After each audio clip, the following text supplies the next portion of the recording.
ঢাকায় রাশেদের ছোট একটি রেস্টুরেন্ট আছে। রাশেদের রেস্টুরেন্টের পাশেই তার বন্ধু আসিফের রেস্টুরেন্ট। আসিফ ও রাশেদ দুজন ঘনিষ্ঠ বন্ধু। তারা দুজন একসাথেই রেস্টুরেন্ট দিয়েছিল। সমান পুঁজি নিয়ে একসাথে ব্যবসা শুরু করলেও আসিফের ব্যবসা বেশ জাঁকজমাট। তার রেস্টুরেন্টে সব সময় উপচে পড়া ভিড় লেগেই থাকে। আসিফ তার ব্যবসা থেকে এখন প্রায় বেশ টাকা পয়সার মালিক হয়েছে। সামান্য খাবারের ছোট দোকান থেকে এখন সেখানে বেশ বড় সড়ো একটা রেস্টুরেন্ট দিয়েছে। অপরদিকে রাশেদের রেস্টুরেন্ট চলে না বললেই চলে। তার খাবারের দোকানে উপচে পড়া ভিড় নেই। মাঝে মধ্যে দুই একজন খেতে আসে যাদের সামর্থ্য একেবারেই কম। এতে রাশেদের সামান্যই লাভ হয়। যা লাভ হয় তাতে কোনো মতে চালানো যায়। রেস্টুরেন্ট বড় করার কোনো উপায় নেই তার। সেদিন আসিফ এসে রাশেদকে তার ব্যবসা সম্পর্কে খোঁজ খবর নিচ্ছে। আসিফ বলল, কিরে বন্ধু, তোর ব্যবসার এই হাল কেন?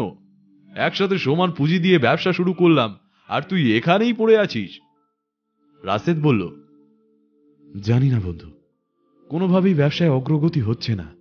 কোনো মতে চলে, অথচ তুই এই 2 বছরে কত উন্নতি করে ফেলেছিস, বড় রেস্টুরেন্ট দিয়ে ফেলেছিস, অথচ আমি এগোতেই পারছি না। আসিফ বলল, এভাবে এগোতে পারবে না বন্ধু। এই দুনিয়ায় একটু চালাক না হলে উন্নতি করা সম্ভব না। একটু বুদ্ধি দিয়ে ব্যবসা চালাও, দেখবে রাতারাতি এগিয়ে যাচ্ছ। রাশেদ বলল, আমি তো এত কিছু বুঝি না বন্ধু, আমাকে একটু শিখিয়ে দাও।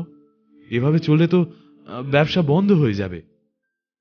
আসিফ বলল, হ্যাঁ, অবশ্যই শিখিয়ে দেব। এজন্য তোমাকে আমার সাথে যেতে হবে। আসিফ বন্ধু রাশেদকে তার রেস্টুরেন্টের রান্নাঘরের ভিতর নিয়ে গেল। রাশেদ সেখানে যা শুনল তাতে একেবারে হতবম্ব হয়ে গেল।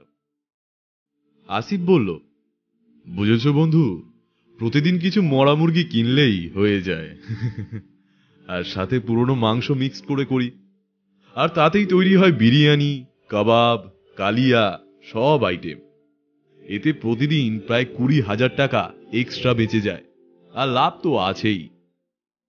এই কথা শুনে রাশেদ বলল, ছি বন্ধু, এ তো অন্যায়। মানুষকে ঠকাচ্ছ তুমি। এটা কোনোভাবেই ঠিক নয়, এটা হারাম। আসিফ সঙ্গে সঙ্গে বলে উঠল, আরে রাখো তো তোমার এসব কথা, এত ভাবলে চলে নাকি? তাছাড়া এসব খাবার তো আমরা খাই না, অন্য মানুষকে খাওয়াই। সবার কথা ভাবলে ব্যবসা চলবে না। আসিফের হোটেলের খাবার পরিবেশন সুন্দর হলেও রান্নাঘরের ভেতরের অবস্থা বর্ণনা করার মতো না। তেল পুড়ে ধারণ করেছে কুচকুচে কালো রং, আর তাতেই ফ্রাই করা হচ্ছে সব খাবার। খাবারের সব উপাদান নিম্নমানের, সাথে যোগ করা হচ্ছে মুখরোচক বর্ধনকারী উপাদান। কাস্টমারদের বেঁচে যাওয়া সব খাবার ফেলে না দিয়ে পুনরায় নতুন কাস্টমারদের খাবারের সাথে মিশিয়ে দেয়া হচ্ছে। বেঁচে যাওয়া মুরগি ফ্রিজে ভর্তি করে রাখা হয়েছে। বেঁচে যাওয়া অন্য সব খাবার ফ্রিজে রেখে দিয়ে পরের দিন সেসবের সাথে মুখরোচক যোগ করে বিক্রি করা হচ্ছে। অধিক অর্থ উপার্জন করার আশায় অসৎ পথ বেছে নিয়েছে আসিফ। এতে আসিফ লাভবান হচ্ছে ঠিকই, কিন্তু যারা এসব খাচ্ছে তাদের চরম ক্ষতি হচ্ছে। আসিফ বলল, শোনো রাশেদ, তুমি আমার বন্ধু মানুষ, তাই তোমাকে ব্যবসায় লাভ করার উপায় বলে দিলাম। এভাবে ছোট একটা হোটেল নিয়ে নিজেই চলতে পারো না, মানুষের কথা ভেবে আমাদের কি লাভ? একটু সাবধানে কাজ করবে, তাতেই হবে। ভেবে দেখো এখন তুমি কি করবে। কিছু না বলে রাশেদ বেরিয়ে এলো সেখান থেকে। মানুষ লোভে পড়ে কত কিছুই না করে। সৎপথে আসলেই টাকা কম।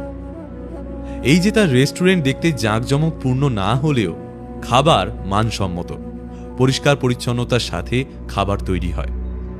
অল্প অল্প খাবার তৈরি করা হয়, তাতে কোনো কেমিক্যাল, পচা বাসি, মুখরোচক যোগ করে না কখনো। অথচ তার ব্যবসা বেশি এগোচ্ছে না। যাই হয়ে যাক না কেন, আমি আমার ব্যবসা না করলেও আমি এমন অসৎ পথ বেছে নেব না, আমার লাভ কম হলেও না। রাশেদ তার কথা ও কাজে অবিচল। এর প্রায় মাস 2 পর রাশেদ একদিন হোটেলে বসে আছে। বাইরে তাকিয়ে সে দেখতে পেল আসিফের দোকানের ভেতরে গোলযোগ। কি হয়েছে সেটা দেখার জন্য রাশেদ এগিয়ে গেল। সে দেখল একদল লোক আসিফের রেস্টুরেন্টের সব খাবার জিনিসপত্র বাইরে ফেলে দিচ্ছে, আর 2 জন পুলিশ আসিফকে ধরে নিয়ে যাচ্ছে। আসিফের রেস্টুরেন্টের খাবারের মান ও পরিবেশ দেখে ভ্রাম্যমাণ আদালত তাকে 6 মাসের জেল ও 3 লাখ টাকার জরিমানা করেছে। সেই সাথে তার রেস্টুরেন্ট বাজেয়াপ্ত করেছে। আশেপাশের বেশ কয়েকটি রেস্টুরেন্টেই অভিযান চালিয়ে জেল ও জরিমানা করেছে ভ্রাম্যমাণ আদালত। অসাধু ব্যবসায়ীগুলো তাদের কর্মের সাজা পেয়েছে। ভ্রাম্যমাণ আদালত রাশেদের হোটেলেও গেল, তার হোটেলের খাবার পরীক্ষা করল, আশেপাশের পরিবেশ পরীক্ষা করল। খাবার মানসম্মত হওয়ায় রাশেদকে কিছু বলল না তারা।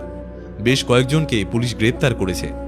আশেপাশের এলাকায় অসৎ ব্যবসায়ীদের রেস্টুরেন্ট বন্ধ হয়ে যাওয়ায় রাশেদের রেস্টুরেন্টে উপচে পড়া ভিড় থাকত। এখন তার অবস্থা বেশ সচ্ছল। খাবারের মান তো বটেই, হোটেলটাও বেশ বড়সড় করে দিয়েছে। অসৎ পথে চললে ক্ষণিকের জন্য লাভবান হলেও কৃতকর্মের জন্য শাস্তি পেতে হয়। অপরদিকে সৎ পথে চললে তার সাফল্য একদিন আসবেই।